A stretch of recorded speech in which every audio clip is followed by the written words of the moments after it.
Hi, welcome to WarHQ. My name is Lucius. On today's episode, we'll be continuing our coverage of Fjord Serpents, Vikings at War. Now, this is a Kickstarter that's currently in its pre-launch phase, but we'll be hoping to go to launch early December, if not the 1st of December, which is very soon, so we're kind of excited about that. If you'd like to support the project, I'll leave a link up here. And basically, you can go there and just sign up for notifications. That would greatly support us and give us a good indication of who's interested in the project. But today, what we'll be doing is I wanted to do a teaser on the artwork, which has recently been completed for the rulebook. But I thought the best way to do this would be to combine it with information about the game itself in relation to the artwork. And this particular artwork is for the 7 primary crew types that you'll be able to play within Fjord Serpents. So what I thought is I'd show the artwork and I'd give you a little bit of a rundown of how those units are used within the game and maybe some of the abilities that they may have to help you succeed within the game itself. So if you're interested in these things, please stay tuned. Like, comment, subscribe, all of those things. But for now, let's get started. The first units that we're going to look at are our Lidang units. So a Lidang is like a levy of troops that would assist Jarls and Kings, times of need, times of war, provide service as mariners, I guess, but also as warriors when needed.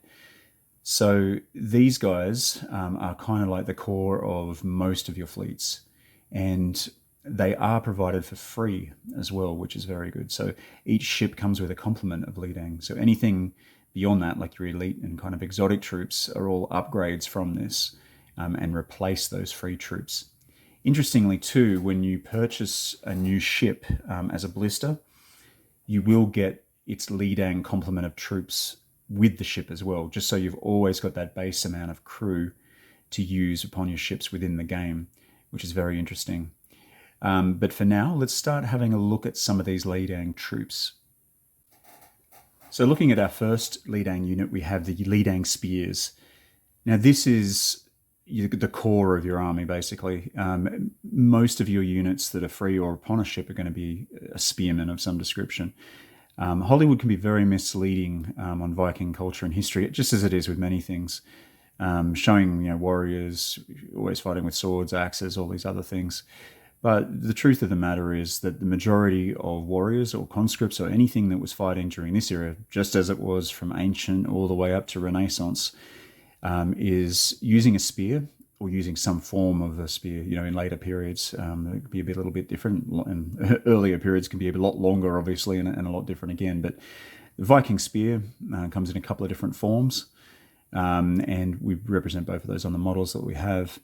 But the spearmen themselves are more used as a support unit, I think is the best way to put it. Now, they're not totally incompetent in fighting. They're actually quite good. But some of the elite units can overwhelm them if not supported, which makes sense. But their primary role is in bracing. There's a thing in the game called brace tokens where you can use it to basically back up another of your units to give them a combat advantage in defense or offense, depending on how you want to use them. And the spear itself is perfect for this because the spear is a long weapon, up to 9 foot or beyond in Viking times. And can really be used to assist from the second, third ranks if required.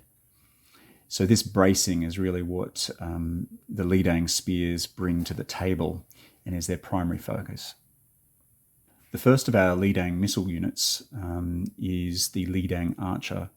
Now, Vikings used quite extensively archery in their battles, and upon ship-to-ship warfare, as you can imagine, it actually offered quite an advantage having archers aboard because you can shoot the enemy before you get to them, create some casualties before you even get to close range and can fight, which is pretty important. But our Lidang archers, what they're really good is they give that long-range missile support, and they can assist and brace each other as far as shooting goes as well. So if you've got multiple archer units, then you can combine them together to make more powerful attacks, which is very important too. Interesting thing to note is when you get a ship, let's just say you get a Carvey, you will only be able to have up to one like a missile weapon support troop. So that's either an archer or a Javelinir. Now, that is on a 1-for-3 basis and rounding down. So if you have 4 crew slots, then you can only have 1 missile troop for free on your ship. You go up to your second ship, the Sneckyard, has 6 slots, so it can have up to 2 missile troops as well. And it's really up to you which of those 2 missile troops you want to use, archers or Javelineers. So it does give you a little bit of an insight into how things work with fleet creation. The next missile troop I want to talk about is the Lidang Javelinir. Now, these are more short-range missiles. As I've gone to another video, these represent javelins, stones, just anything that's thrown with a fairly heavy amount of impact at short range. Now, the beauty of these is they ignore armor, which I think is the most important thing. So a lot of your elite troops, your herdmen, Axeman and Swordsman, both have armor. So these Lidang troops are able to basically ignore that armor, which is very powerful. And it's a good way to take out some of those more elite troops on your enemy ships. They also have a smaller shield, which is used for deflection, so it can gain bonuses against other Javelineers and some missile weapons. So that's what our Javeliniers are used for, and they can also be combined to assist each other, just as the archers can. Next, what we'll be doing is we'll be going into our elite troop options. Currently, there are 4 elite troop options, and these are in 2 distinct flavors, I guess. So you've got your standard elite options, which are your herdmen. So your herdmen are your Jarl or King's personal bodyguard. They're the professional troops, I guess you'd say, of the Viking era. The guys that went on most of the raids, gained most of the fame and wealth. These are, wealthy, respected men within society. And they're broken up into 2 forms, being the Swordsman and the Axeman. We've grouped them together in their actual weapon types, as I've said before previously, just for their strategic acumen and for the game itself to make it more playable and fun. And then we also have the more exotic types of troops, which are your Berserkers and your Ulfidnar, which are your bear and wolf, Berserks appropriately named. Now, these guys have many mentions within the sagas, within history itself. They are a little bit more in contention as to what they were actually used as in a battlefield role. Although there are some descriptions of them and how they're used. What we've done is we've sort of formed a middle ground between things, like between history, things we can sort of, prove or at least have a half-decent chance of, and then mythology, and sort of brought them together to make units that work on the battlefield in how you'd probably expect them to. So these are our elite troops, and we're going to look into them now. So the first of our elite troops is the Herdman Swordsman. So Swordsmen are an impact unit. So they have armor, which is quite cool. So it does grant a saving throw, I guess, against death. Now in this game, most units basically don't have a saving throw. Like Lidang units don't have saving throws unless they get some bonus or something. They don't have saving throws because they're not wearing armor. Their shields give them bonuses in defense, not in saving. But your swordsmen get armored, which is quite cool. Now, being heavy armored unit with shields, they can also brace, just like the spearmen can. They can brace their friends to give them a bit of a bonus in offense or defense.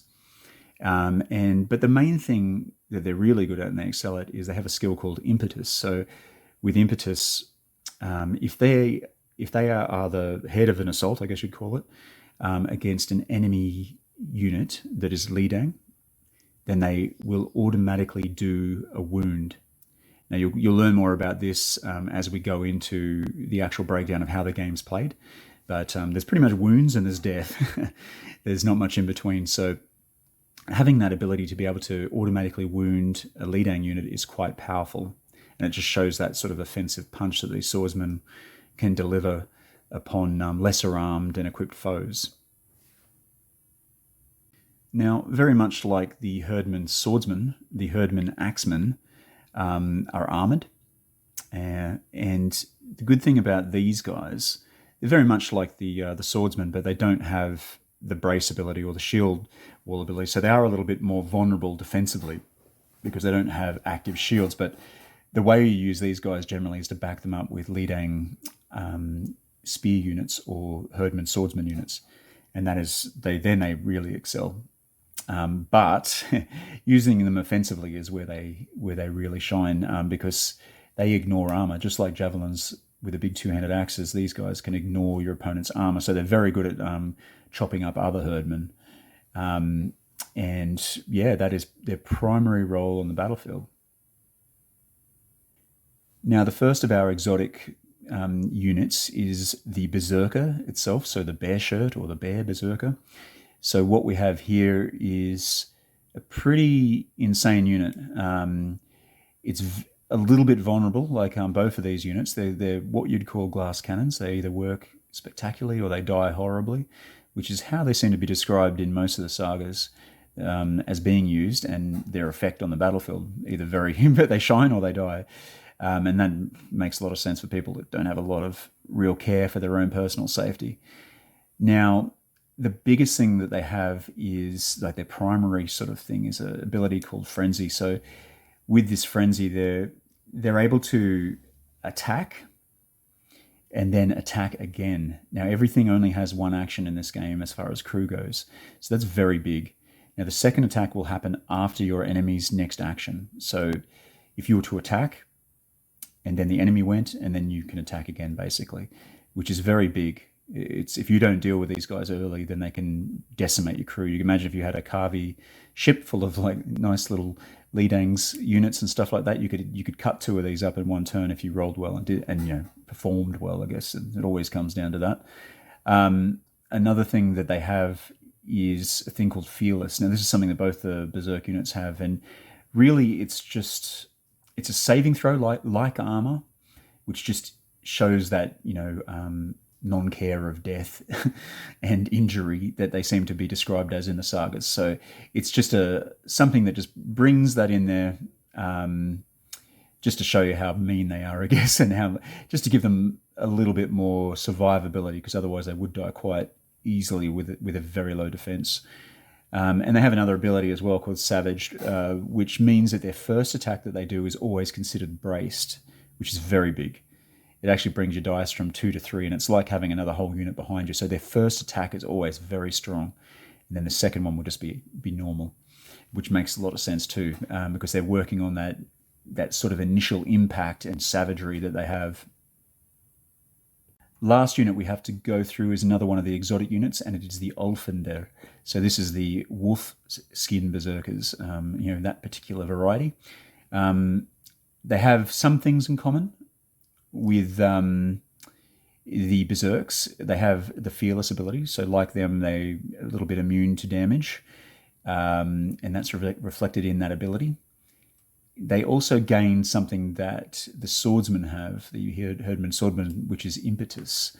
These guys are elite warriors, and unlike the berserks, they are a little bit more organized according to the sagas, where berserks are sort of like just ragged savages on the outskirts of society that sort of harass and annoy people.